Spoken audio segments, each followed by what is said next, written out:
So these right here are Gulikit's Hall Effect sticks for the Steam Deck. So Hall Effect sticks use magnets, and compared to a standard control stick, they don't get any less accurate over time. So I bought this kit on Amazon. It's about $30, I believe.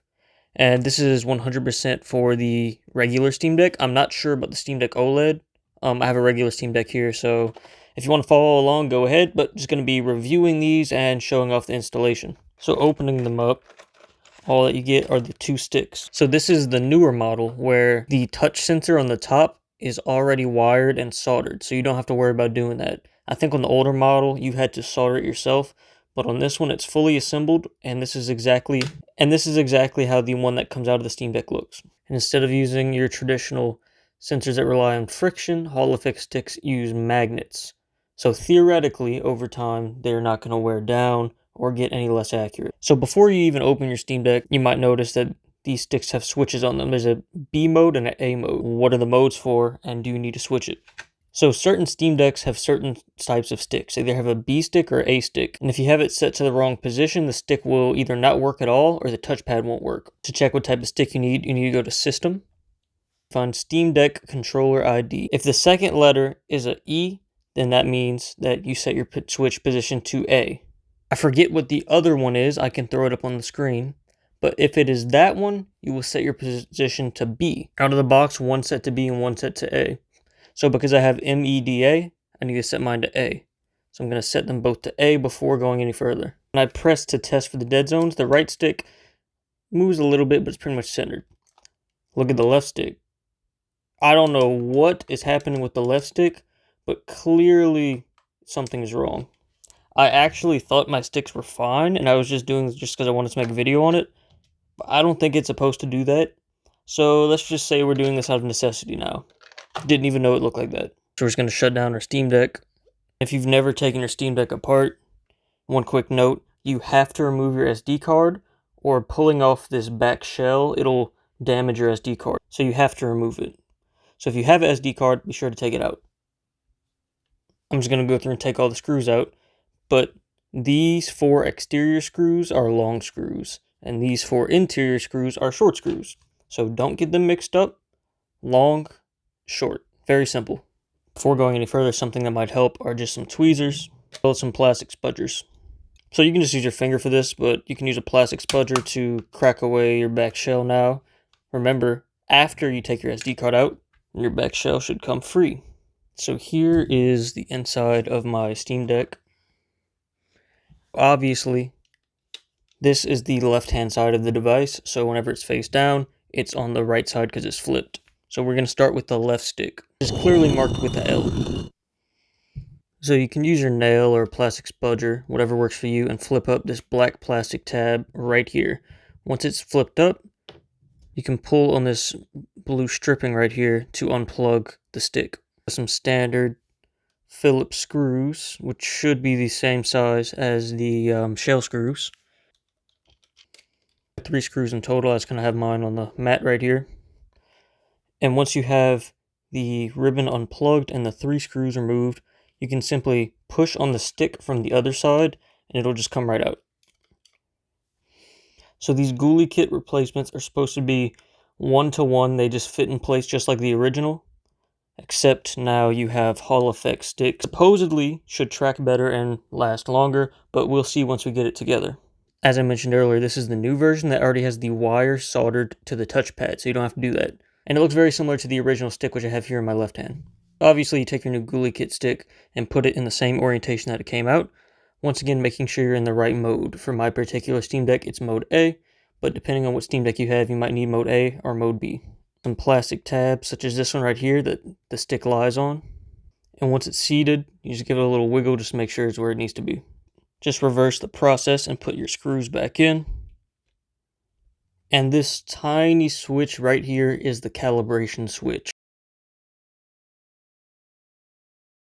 Make sure the black flap on your new stick is up, and then you can feed the ribbon cable in. Seated properly, just gently close the black lock, and then you're done. So this side is the side with the Gulikit Hall Effect stick, and this is the stock side. I'm just going to go ahead and get the right side replaced as well. No need to bore you guys with all of that, it's the exact same process. Alright, so where I'm at right now, I have both of the new Gulikit sticks in. I made sure that they're both switched to the mode A switch, because mode A is the mode that I need for my particular Steam Deck. So like I mentioned earlier, if you need to calibrate these, this is the calibration button. I'm not sure because I haven't booted it up yet. So let's boot it up with the back shell off. Obviously avoid touching a lot of stuff. For example, the battery can get pierced easy, so do not do what I'm doing right here. Or lay it on the set of tweezers you just opened it with. Just be mindful that the back is open, but you are perfectly fine to turn it on. A clear space right here with no screws, so I'm just going to set it down. Let's give them a little test with Doom Eternal and just kind of see what they do. One thing that I do need to test is if these touch pads are working, because like I mentioned, if you have your sticks in the wrong mode, or alternatively, if they're defective, these touch pads won't work. So I'm going to make touching the right stick equal pressing A, and as you can see, the touchpad still works. So I have the right mode on the sticks selected and all that. Just go ahead and remove that command because I don't want it to stay there. Remove. Okay. So my take on the Gulikit sticks, if you need them, they're a great option, and they'll definitely last longer than the OEM original sticks that are not Hall effect activated, you know, magnets and all that. But if you don't need them yet, I don't think it is that significant of an upgrade, and there's still some calibration issues. But obviously, it's just plug and play, and they just work immediately. And whenever you return it to the center, obviously it stops. Steam Deck does have pretty big dead zones out of the box. So let's just go ahead and decrease the dead zones and see if it starts drifting. And the right, I'm going to make the dead zones disappear. Now going back into the game with no dead zones. Actually, no drift. So like I mentioned, they have those little calibration buttons on the back of them that you have to poke while holding the stick a certain way. And I've seen lots of videos from other creators saying that they had a hard time getting their stick centered. As you saw, I just disabled my dead zones, and mine are returning to center just fine. I thought that they might have had a little bit of drift to them. Let's see if I can get back to my settings screen here. Controller, calibration. So left stick, dead zone is minimum. It's pretty much off. Right stick, same thing. The dead zone's all the way down, pretty much as low as it can go. The right stick, same thing, as low as it can go.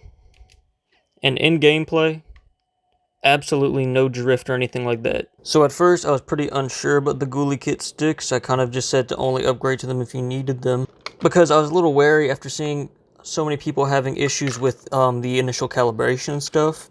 I didn't touch the calibration buttons on the back at all, and mine are returning to 0 perfectly with no dead zones, or minimum dead zones.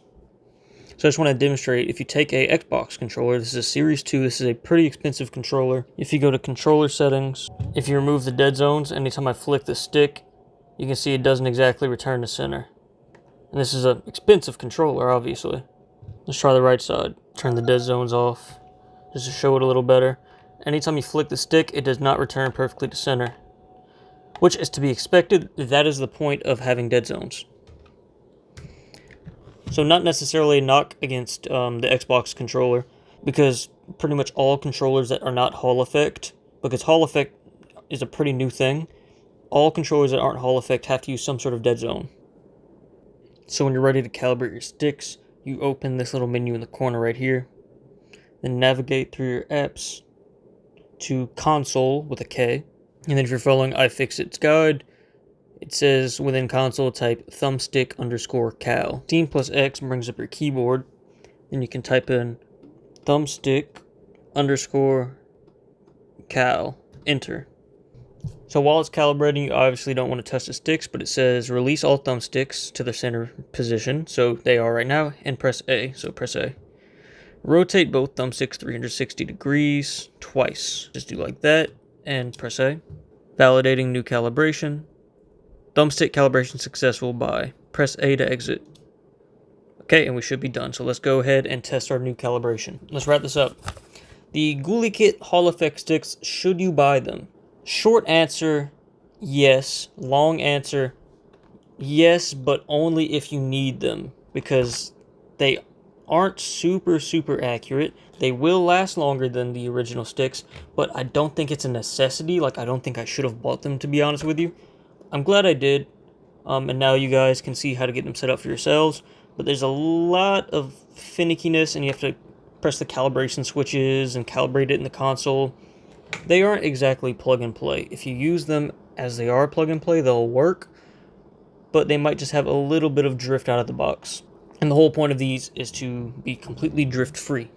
So to put the shell back on, you just put the screws back where you got them and clip the back on, and remember to put your SD card back in. But hope this helps somebody out to buy the sticks or not. Like I said, only buy them if you need them. Don't replace your sticks that work fine. So thank you all for watching. That's all from me. I'm out. Peace.